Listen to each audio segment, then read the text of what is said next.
Hello everyone, welcome to my Dragonbane solo campaign. We are up to session 5. We're wrapping up, I think, my 4th waypoint. Wow, if you guys made it through my roughly 2-hour session last week, bravo on you. 2 hours, what am I turning into, man alone? I don't know. Turned out to be a lot longer, but it was a pretty fun session, so we're gonna keep this one on track. We're wrapping up waypoint 4. Isaac has successfully laid the ghost of this manor house to rest by freeing her family from these locked areas in the manor house. And as you can tell by my fading erasable markers, the manor house is vanishing, much like the ghost. No, not literally, just figuratively. I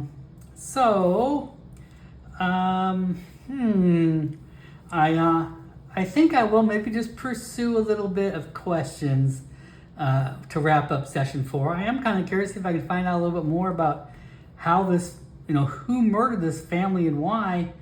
I don't know. So far I've come up with some not really any answers.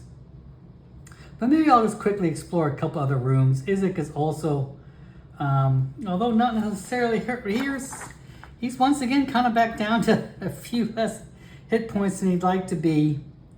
As well as suffering quite a few conditions this time around. I did push some rolls and I had some bad luck, so I probably do want to mosey on down that road. But if I can get a little bit of resolution to this manor house, I will. But if not, that's fine too. We can always move on to the 5th waypoint, which I'm happy to do that as well. Okay, first off, let me ask maybe just a general question. Where is my inspiration? I had inspirations for saving the family. Let's see if I can find an inspiration roll maybe for determining what exactly happened here. That's kind of a tough one. Yeah, D20 on action. Let's try it first. Action 15, search. I like the sound of that. Attribute 19, transformed. Thing 20, search, transformed,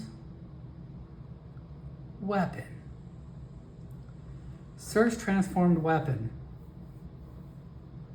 I think I can work with that. But it might be a matter of, I wonder if I could find the weapon. Search transformed weapon. All right, Isaac is in this upstairs bedroom. There are the 3 bodies here, the 3 skeletons, well, 2 skeletons and 1 living dead corpse. Oh, can I take a moment? Can I just take a moment? I want to take a quick moment. I want to just sing the praises of the living dead. I didn't really celebrate this, but I just want to talk about how awesome this particular entry in the bestiary is. Just so flavorful. I love the fact that it's called The Living Dead and not a zombie. I mean, it really gives you that Romero B-movie thing, and it fits the monster really, really well. I love the fact that zombies are monsters, whereas skeletons are typical cohorts or NPCs. It's a nice dichotomy in it. I love the fact that zombies are easy to kill, only 9 hit points, no armor. Yet they have some very nasty attacks that supposed to be like this undead embrace where they grapple you and start eating your face off. And if you die from them, you come back as a zombie. One zombie is not a big deal at all. But if you had like 5 zombies on you, even though they're very easy to kill, if you got grappled and couldn't break that grapple and they start munching your face off and more living deaths start cropping up, you would be overwhelmed pretty quick. And same thing with overpowering hunger.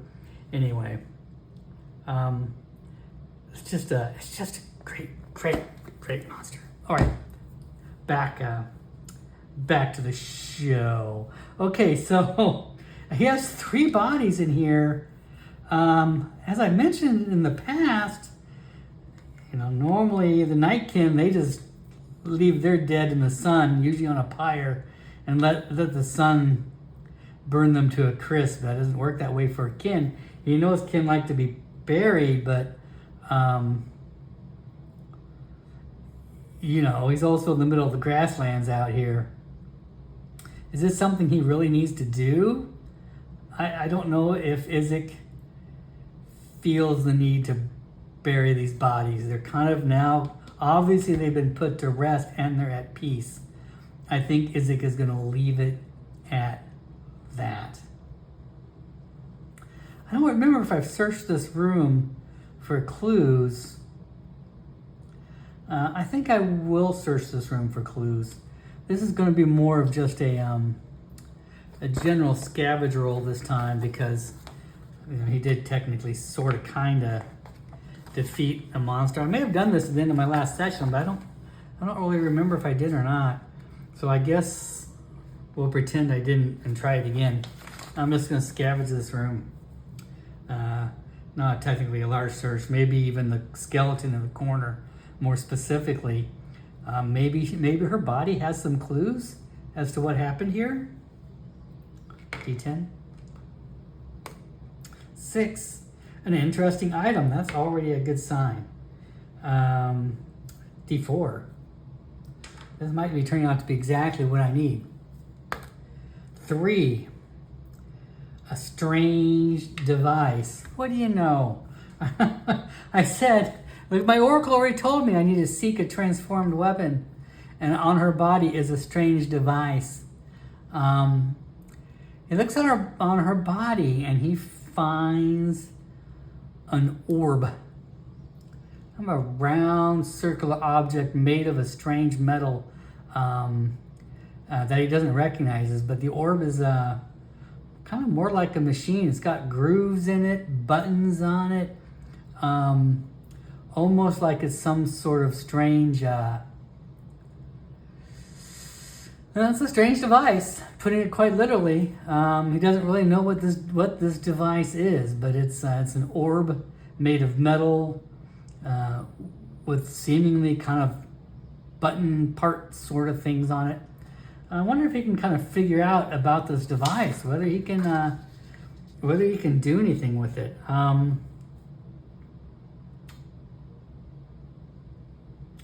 don't think it's going to be a myth and legend sort of thing.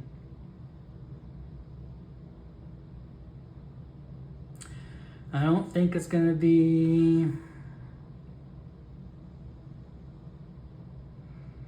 Maybe a sleight of hand, maybe to manipulate the device. Maybe a spot hidden to see if you can find anything about, like, anything special about the device. Let's try that first. I think I'm going to try to do a spot hidden just to see if you can recognize, find any buttons or anything on this device that might activate it. Oh, that's a D20 to roll, not a D10. Oh, a 2. Wow. Okay, so he does succeed. Indeed, as he's playing with this device, he does indeed notice that on one part of the orb, there is a button that can be depressed. He's going to depress that button on the device. As he presses it, there's a slight click. Nothing else seems to happen. He's going to try it again. 12. I think I'm going to push that roll. I'm going to give myself a disheartening. 6. Okay, where's my... What did I just do with my pen over here? I'm going to give myself a disheartening. I did push on 6. A second spot hidden. When you press that first button, it made a strange noise. And on the opposite side of this device, there was a second button that sort of just a portion of the cube that appears able to be, once again, pressed. he presses that as well. And as he does that, this device transforms itself from an orb to an elongated long knife dagger. But the dagger has a strange, what do you want to call it? Strange blade on it. It's like notched. You know, like those Mayan weapons, you've seen those sort of things. It's a notched blade. It's not just like a normal shop blade, but notched. It reminds him and is reminiscent of a key. So it's both a dagger and a key. He doesn't know what this item is. I doubt he recognizes it. Maybe at this point, now that he's opened it up and he sees this blade, maybe I wrote a little myths and legend just to see if he's ever heard a story about this kind of device. 13, he failed that, so he doesn't really recognize that as being anything. But it is a strange device, and on the handle of the device is also kind of buttons, and by manipulating it, he turns it back into an orb. So he now has this little weird, strange device that if he presses these two buttons on it, it transforms into a dagger. Presses them again, it shrinks and turns back into an orb.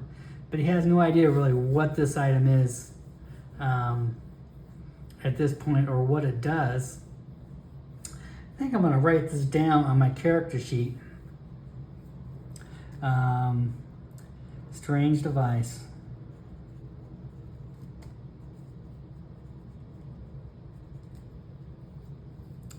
And then we'll kind of, yeah. At this moment, he doesn't really know what this dagger is. He says reminiscent of a key, but he found a pretty big secret hole, secret chamber over here. He doesn't know if there's another secret chamber in this place. Maybe he'll search otherwise and see if he could find another secret door somewhere in this house that maybe is locked, that maybe can be unlocked with a strange key-like dagger. He'll go in this room. I'm going to make a little bit of a long form one now, since through this search table, hidden antechamber, hidden treasure, hidden, well, I don't know if I really want to roll on that. You know what I'm going to do? I'm going to keep this strange device. I'm going to play it by ear a little while. Maybe someone in this town will recognize this device. He's about to go to Derry on the Downs, up the road. He's never really asked anybody really about this manor, other than the folks who mentioned there's the haunted manor up here, but no one's really told him any background. Maybe the actual answer is not necessarily here. Maybe in Derry the Downs, or someone who knows these family who once owned this manor. Somebody has to know. There's a history of this manor. He's just not found the right people to speak to on it. And I think running around and keep searching this thing may not be an answer. But he knows he has to pass by here on the way back. He's going to Derry on Downs to kind of get a little more information. But he knows per his map he's coming back here and heading down the road to the north. So maybe he'll inquire at Derry on the Downs, see if anybody knows about this manor house. And maybe he'll get some answers and he can come back here on the way back. We'll make this a secret secondary waypoint or something strange like that. I like that. I can't believe I found a strange device based off my inspiration. That worked. Okay, we'll see what comes out of that. Let's move on down the road, folks. We're moving on down to waypoint 5. Now, finally, waypoint 5 is actually unknown. So I've got to draw on the inspiration tables again. I have no idea what waypoint 5 is. So Isaac heads back out, gets back on his mount. He's probably going to have to rest again. As he exits out of the manor house, however, something very strange happens. He gets back outside. He gets back on the road. The whispers in the grass oddly grow silent for just a moment. And then a voice speaks. Instead of whispers, it's a solid, firm voice. Izik, Knight of 3 towns, why do you keep removing my toys? Why do you keep taking my toys from me? And that's it. And then the whispers occur again. Izik looks around. There's no one speaking to him. There's nowhere around anywhere. It was almost as if the whispers spoke to him for a brief moment. It wasn't just the whispers, but something else. Something more menacing.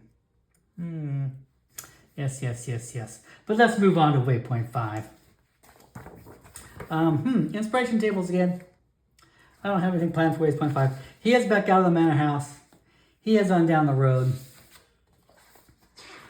On his way to Derry on the Downs. There's one more waypoint before we actually make it to Derry on the Downs. Derry on the Downs will be the last waypoint of chapter 2.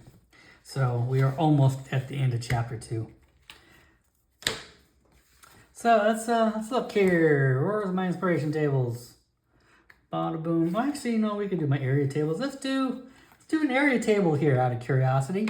Maybe I'll roll this first. If I don't like the location, we might go off of an inspiration first. Let's go on area table first. 8. Oh, wait a minute. I redid the area tables. Just as I mentioned earlier. What do we got going on here? 8. A tangled grove is what I've written for 8. I like that.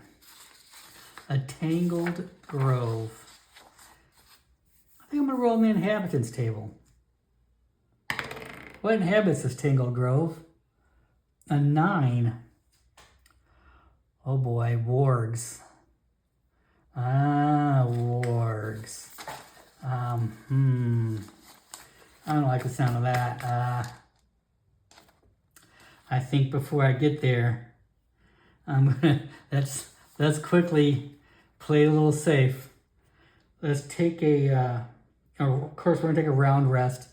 I'm gonna recover a hit point from my magic item. I'm going to recover a D6 willpower points.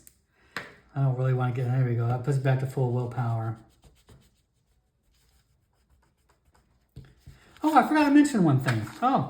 One thing. You know, I found that bag of coins, which is actually a magic item. Remember I rolled a D6 on it? You know, like most of the treasures in the treasure section are coins. Like the vast majority of them. Well, more than half. So there's tons of coins. So keep in mind, in general, I'm not going to be coming up with magic coins out of this crazy deck of items, jewelry, and coins. It's just not going to be happening. But nevertheless, you know, mostly it's just a rarity. Like I kind of wanted gold to be more rare, silver to be normal, copper to be a low common magic item. That's really all I'm using the coins for. But what kind of magic item it will be, I'll try to mix it up quite a bit into being whatever. But then I preface this to say in this particular case, I did just make a magic item that is a lucky coin. I kept it simple, very common. I found a lucky coin. Once per shift rest, you may re-roll a demon dice roll. It's that simple. Re-roll 1 crit failure once per shift rest. I'm not messing around. I thought it would just be a very simple magic item. But anyways, but I'm up to 2 magic items now. How cool is that? Okay, well, there's that. Now let's see. Let me do the shift rest. I'm not going to do a long rest yet. I'm going to stretch rest. I'm not going to do a long rest quite yet. I just had a long rest. So I don't want another one. So I'm going to do a round rest and I'm going to do a stretch rest, which is just 1 stretch at a time. For that, I got a D6, 2D6 for healing, and an extra D6 for my helmet. I'm already back up to full willpower now. So I will try to activate a healing on myself to give myself an extra D6. That's a dragon! Oh, what? Okay. Wow. That's a bit of a shocker. So that's a success. So I'm going to heal 2d6 plus a d6 from my helmet. Remember I said stretch, rest, additional d6, so that's great. I'm going to heal up 3d6 out of this. 9, 10, 11. That will get me back up to full. That is great. Wow. And do I heal? I'll just hear. Did I heal a condition? I forgot to look. I think I can heal one condition, right? Doh. Why didn't I have to leave this open? Let's see. Points and heal a condition of your choice. I think because I rolled a crit success on that heal, I'm going to heal 2 conditions. I think that's fair enough. I'm going to heal a dazed. And I'm going to heal a sickly. Okay, there we go. I'm still scared and disheartened. Yeah. But it's nevertheless. Okay, I'm in much better shape. Now, if I'm going to encounter some wargs in a tangled grove, I'm gonna be able to handle that. Poor pork chop. This is the warg imagery for pork. This isn't pork chop. Nevertheless, let's see what's going on with this though first. I don't think I'm quite done yet. The tangled grove, possibly containing wargs. I'm gonna roll for D4 location details. Just one location detail. And it's an oddity. Okay. Let's go with an oddity. A dragon? Oh man, today was the right day to play. Arcane symbols. Interesting. A tangled grove inhabited by wargs containing arcane symbols. Man, these tables roll up some fun things. You know what I mean? Things get so fun on these tables. I'm not sure I need to roll in the inspiration tables, but I think maybe I will roll just 1 or 2 things just to see if there's anything specific that stands out beyond what else I have going on. Okay. 7, find. 4, corrupted. 2, message. Wow. Things are kind of coming together. I like all this. I love all this. Okay. Pausing just to make sure I got some story going on here. Okay. So Isaac and Pork Chop heading on down the road west to Derry on the Downs. He did take a rest and he's feeling much better. Maybe not 100%, but much better. And as he goes on down the trail, oh, no, I'm still going to keep a 3 here for the threat die, I think. Even though I spent a lot of time in that manor house. Was I successful in that manor house? Yes, I would say all in all I was fairly successful in that manor house. I did hit the trap in there though, that gas trap. Maybe I will raise it up to a 4. Okay, maybe I will raise it up to a 4. I did hit some traps. I did take half my health again. Okay, raising that threat die up again. Okay, as he's traveling on down this road towards Derry on the Downs, it looks much the same as he's been traveling so far. Tall grasses all around him, whispers all around him. As he gets down the road, maybe a couple hours down the way, this is a fresh start to a new day. Like I said, I think it was dawn when he started out, before dawn. So we're still, we might getting towards the end of the day. He spent a lot of time in that manor house, now that I think about it. By the time it takes for him to move bodies up and down those stairs, explore and search all those rooms that he did, I would say he spent most of the day in that manor house. We're kind of back to late afternoon again. So he spent I would say a good chunk of the day, at least 4 or 5 hours in that manor house, eventually able to disable the, or put the ghost at ease. So it's been all day. So now we're kind of going into early evening, late afternoon time frame, which is still a great time for him to travel. So just as well, worked out just fine. So he's traveling on the road, looks much the same. But as he's traveling around down the road, at one point, a strange occurrence happens. On the north side of the road, almost mystically, the grass parts and a trail opens up. Normally, Isaac's not afraid, even though he's got the scared thing going on here right now. He is. He's been haunted. Something weird is going on. But nevertheless, a trail parts.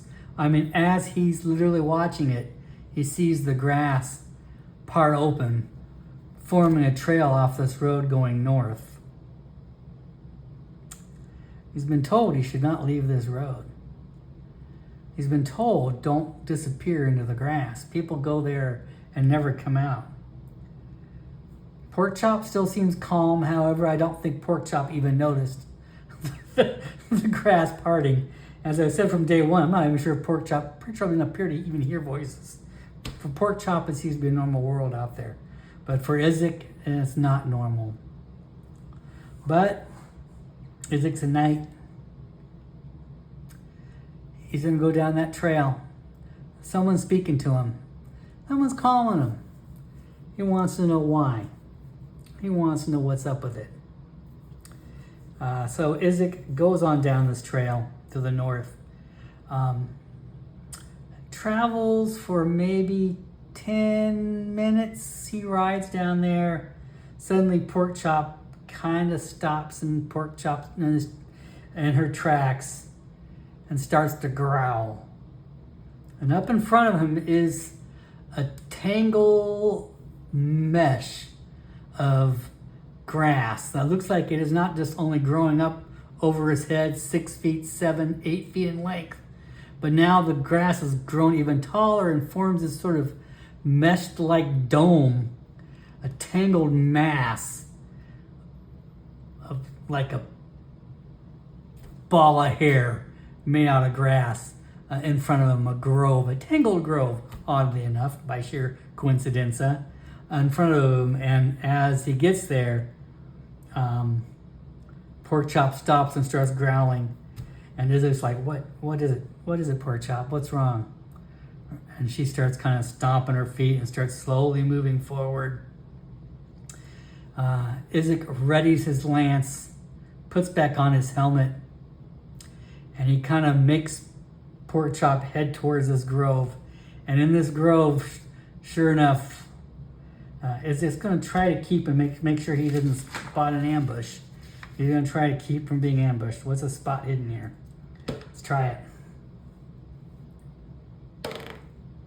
A 10.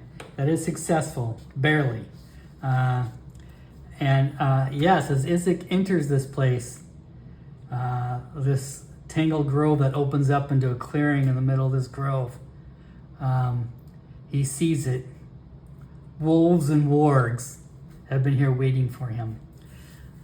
I need to see how much I can handle. Let's take a look.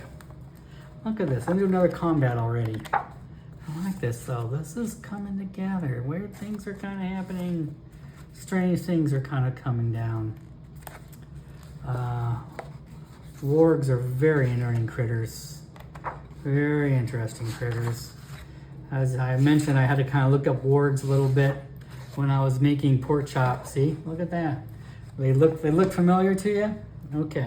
Oh yeah, there he is. Yeah. Okay. Now let's see. Wargs have 18 hit points. Wargs have a movement 20 and ferocity of 1. No sneaking past wargs because they have heat vision. It's okay. Isaac wasn't sneaking. Let's see. They've got a fear attack, ravenous howl, They can cause the disheartened condition by a stinky breath. They have a disease. It does 2d6 damage and a virulence of 12. That's a pretty strong disease on that Borg bite. They can charge. That might be what's going to be happening here pretty quick. D6 knocks victim down. Bites the victim for a second attack, doing 2d8 piercing damage. Second attack can be parried. The attacks must be dodged, parried separately. Okay. Dash of Death. Grabs the least armored victim, which I guess would be me, and drags him 20 meters. Well, I guess that could technically be Pork Chop.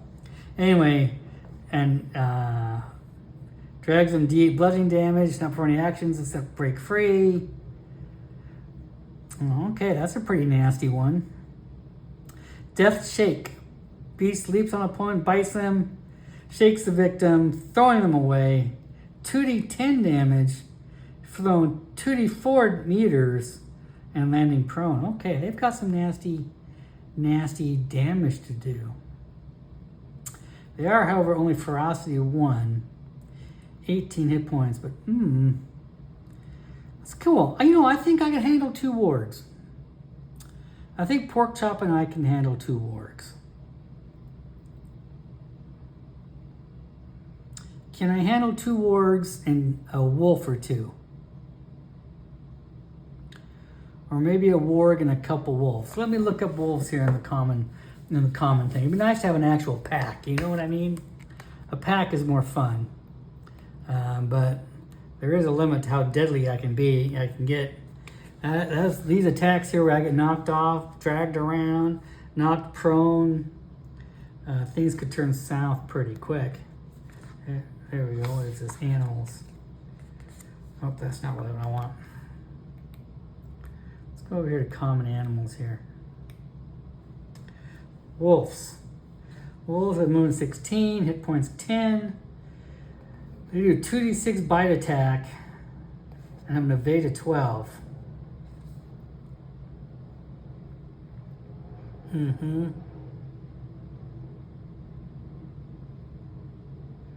Skill level 14. That's a really nice skill level.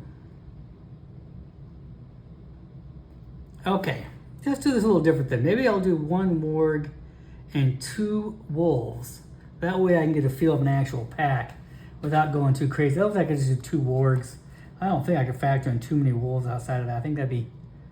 The wolves have how many hit points? 10 hit points. 2d6. A warg and 2 wolves. Just trying to get the balance right.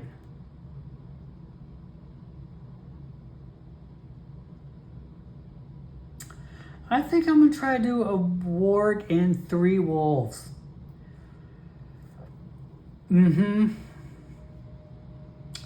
That's a lot. But Pork Chop and I are 2 of this one. This is going to be a mounted combat, by the way.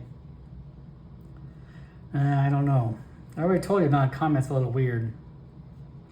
What's my writing skill? 11. Actually less than my sword skill. Okay. Let's not go crazy. I don't want a huge long combat. We've been doing a lot lately. A warg and 2 wolves is still going to be very, very dangerous. All right. Thank you for letting me think that through, folks. Gotta think these things through sometimes. So, okay. A warg and 2 wolves are here in this arena. Is this guy's lance out? He's going to charge him. Let's throw initiative. Oh, there's some improvised weapons here. Okay, let's shuffle some improvised weapons first. I always say improvised weapons can be your friends sometimes. Let's get some improvised weapons going first. I would take the in items out of here if I could, but I already shuffled them in. I'm not going to worry about it. Maybe if I get a weird in item, I'll just withdraw. Let's do 3 improvised weapons. Gnarled roots, that sounds appropriate. Crevice, that sounds about right. And a puddle. Wow. All 3 of these sound like perfect. This is one of those streams where everything's coming together. You know what I mean? Sometimes everything is just the way it's supposed to be. I'm feeling it. Gnarled roots. Roll to trip an enemy. You can see the enemy must spend at least 1 action and make an acrobatics roll to get up. Roll to trip The enemy for a crevice too. Falls into a 2d6 deep crevice and says falling damage. Wow. Holy cow. A puddle.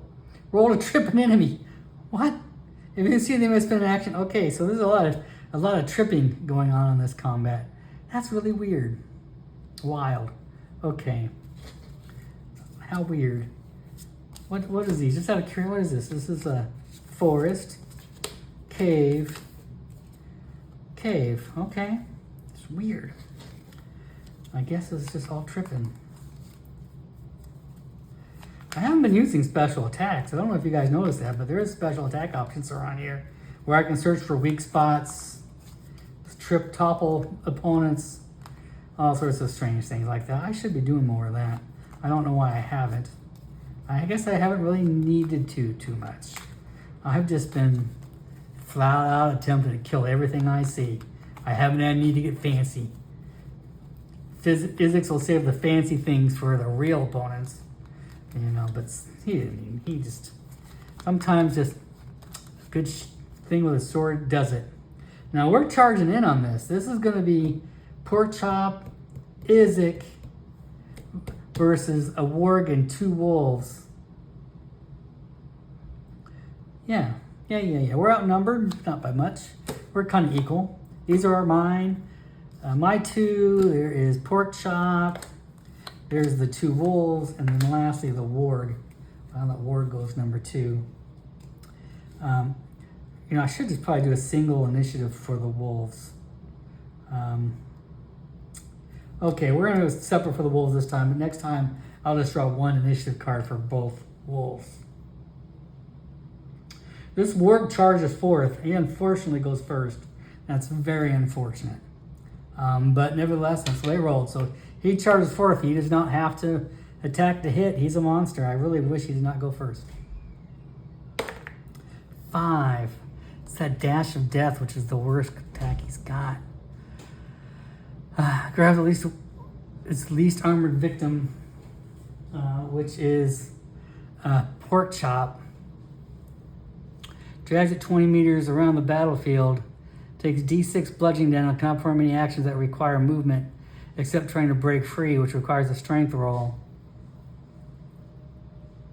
All right, this warg leaps forth and grabs Pork Chop, you know, tries to grab him by the muzzle, but hits him in the shoulder. Izek falls off, unfortunately, and drags Pork Chop around the field. Does D8 damage to Pork Chop.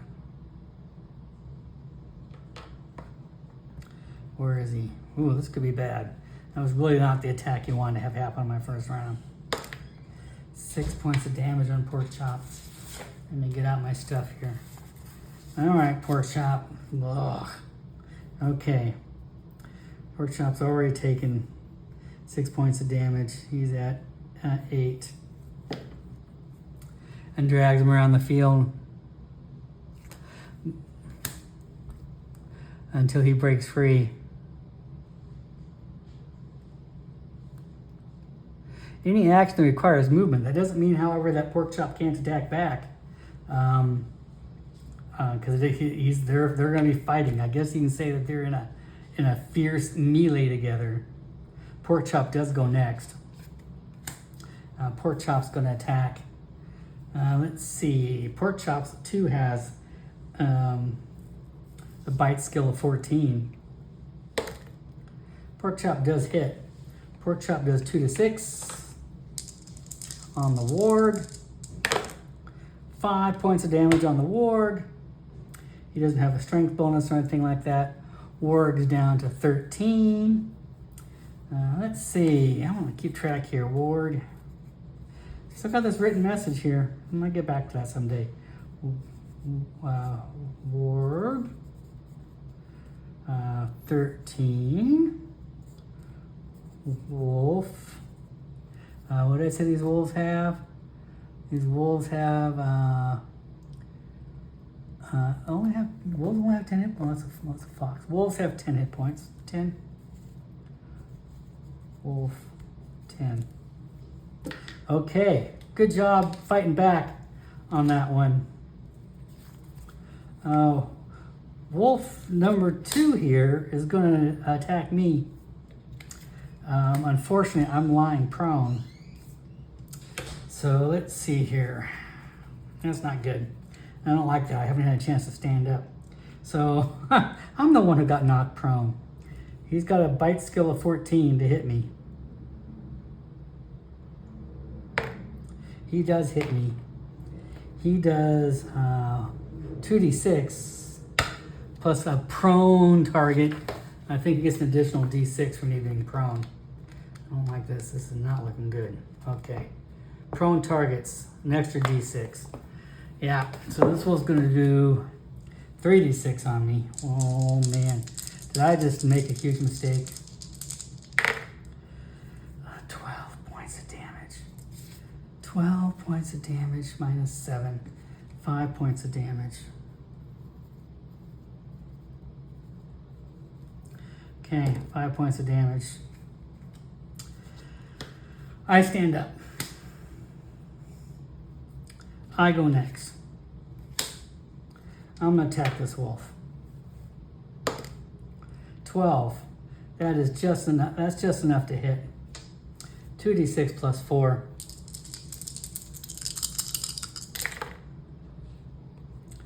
Uh, 9, 10, 11. How much did I say these wolves have? Wolves have 10 hit points. I rise up and in turn I kill a wolf. 10. I did 11 points. Dead wolf. Whew. Wow. This is one of those fast and furious combats. That's a lot's happening already. A lot's happening already.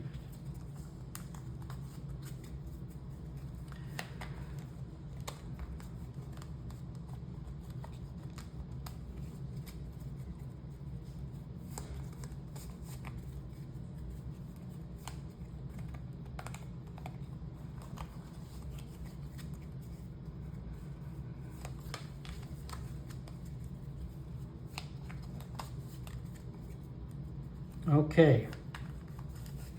Initiative. Me. Pork chop. Remaining wolf. Remaining ward. Okay.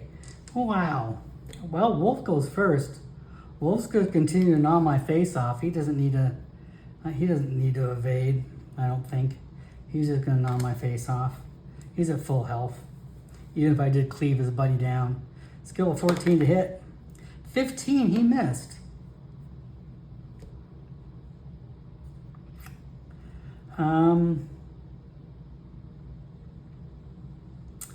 Well, let's see. Unfortunately, I don't think I'm at the position where I can help Pork Chop right now. I've got a wolf on top of me, and I think there'd be an opportunity for him to hit me if I had to try to move him and capture this wolf. I'm going to swing back at this wolf. I hit. 2d6 plus 4. 9, 10, 11, 12. Wow, that's just enough to kill a second wolf. I cut down the second wolf in a blow. My gosh. My gosh, the blood. The blood. That leaves me with my second attack. I'm going to charge forward on this ward and try to hit him. 10, I do. Wow, am I missing anything? I seem to be doing okay. 7, 8, 9. Warwick has 13. He is down to 5. He continues to. Boy, does he want to do this though? I mean, I kind of get it, but I think he's not going to continue to drag Pork Chop around. I think he drops Pork Chop because that's not his most damaging attack, really. I think he drops Pork Chop from his attack and turns his ire right onto me. I'm the one who just did a mass amount of damage to him and killed his 2 wolf buddies. I don't think it makes sense that he continues to attack. just does D8 dragon damage on Pork Chop. Oh, he's gonna do the same. He's gonna do the same thing to me. Okay, D8 bludgeoning. He turns around, and starts dragging me around the battlefield. 2 points of damage. My armor does save me on that. Victim does not cannot perform any actions that require movement. Drags me across the battlefield. That's it. And keeps dragging me around until I reach 0 hit points or break free. I mean, that's not really too bad a thing, because it's only D8, other than the fact that you're being dragged around, people have to run to you. Okay. My armor protected that, but I'm being dragged and held around the battlefield. Pork Chop's going to try to finish off the sword. Pork Chop does hit. Pork Chop does 2d6. 7. Okay, that polished off that ward. Well, okay, that wasn't too bad, other than it was just a furious assault. Holy cow. A very dangerous and fury of assaults around here, leaving both me and Pork Chop once again at close to half health. I know that was literally 2 rounds of combat. That is exactly how fast and deadly Dragonbane can be sometimes. Wow. Okay. So we surveyed the battlefield. Indeed, we stumbled upon this warg nest.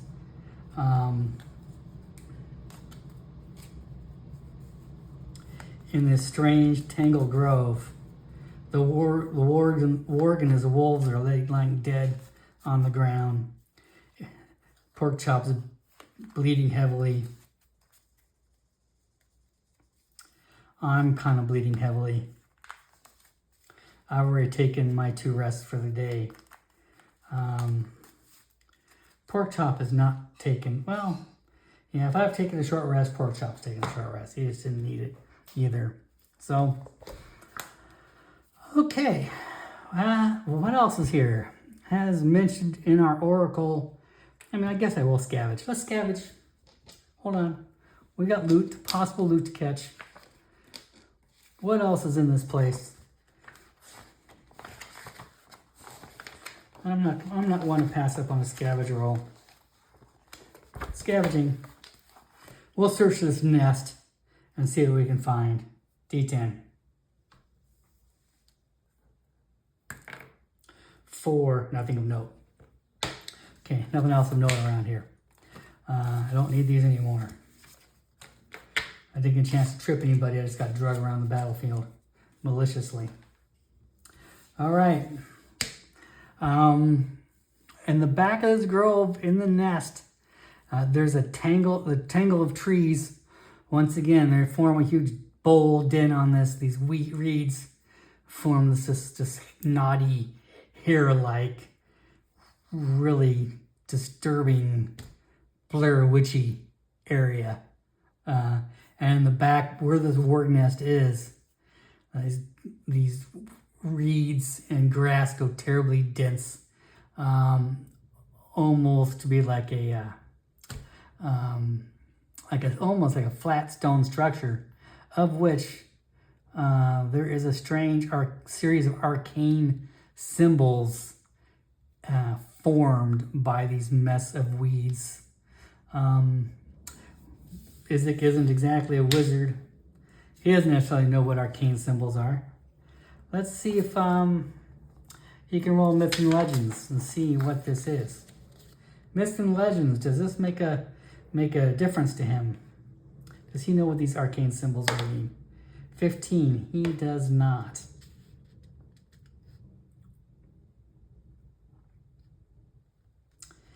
Isaac takes a moment. What else did I roll on this oracle? Do you remember? Was there anything else I did on that? Just the area, the arcane symbols, the warg, the area tip. Oh yes, that's right. I rolled on the exploration. See how quickly I forget. I should have wrote that down while I was out there, right? What else did I roll on this? I rolled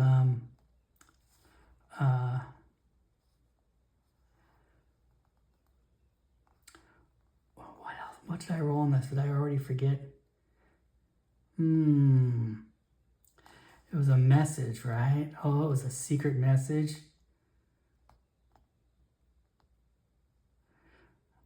I should write these down. See, it leaves me almost as soon as I find it. That's right.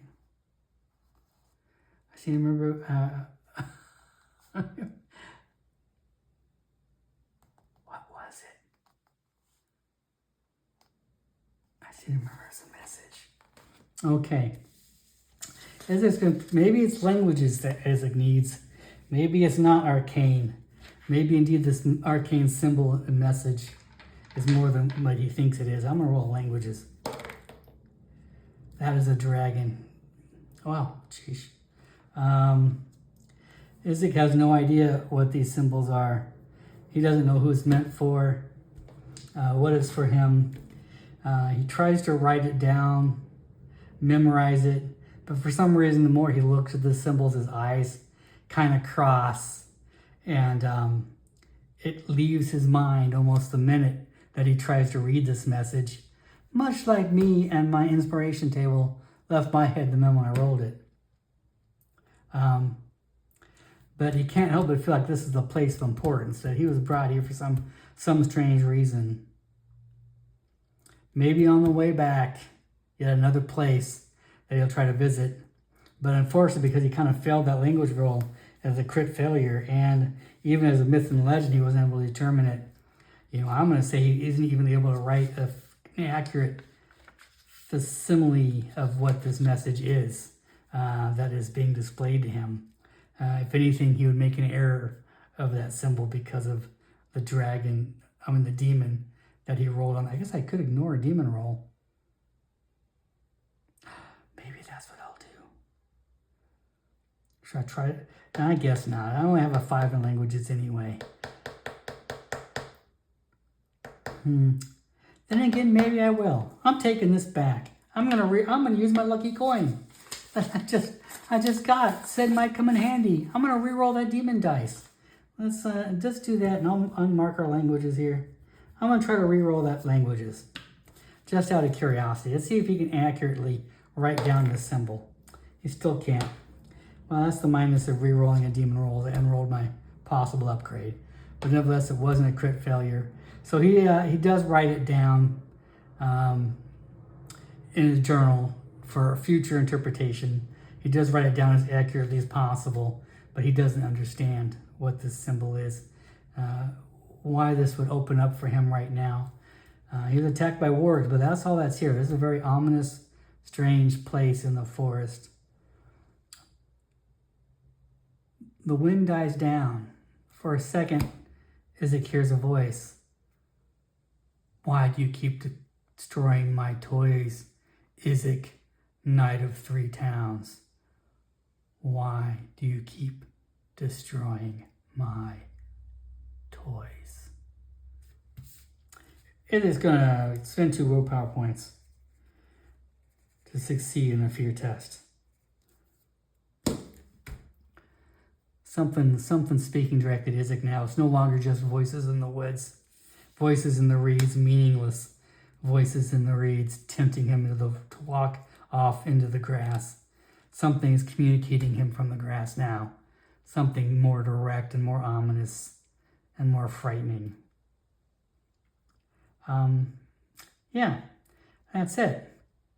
I think I'm going to consider this waypoint 4. I'm not waypoint 5. It's now kind of evening. Even though this is a rather ominous place to be, at the moment, maybe it's relatively safe. Isaac and Porkchop will take a long stretch rest here. I mean, more than that, a shift rest here to once again get healed up for full and get rid of my last of my conditions. One thing about this character sheet, it's gonna get scratched up over time. But as you say the number of times, every battle, I lose half my hit points. I don't care if it's a quick battle, I don't care if it's a long battle. Every battle, I lose half my hit points.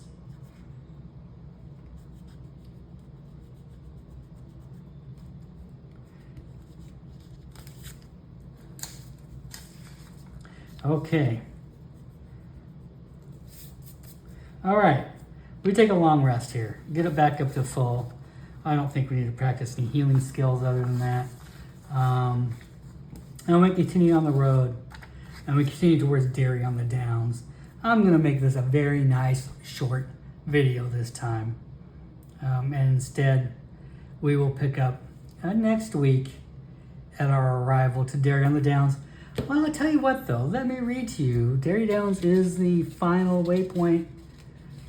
Our penultimate. Is that what they call the penultimate? I guess not. It's the finale of Chapter 2.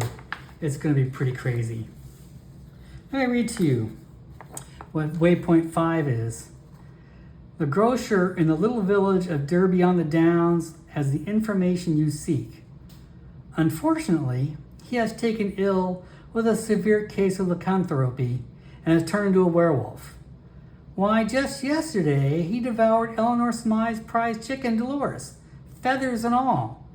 You need to find a solution for both the werewolf problem and for Eleanor's wrath. I'm hoping it'll be a comedic episode. I'm really hoping. I wrote it that way. Have a great week, everybody. Nice seeing you. I'll see you next week.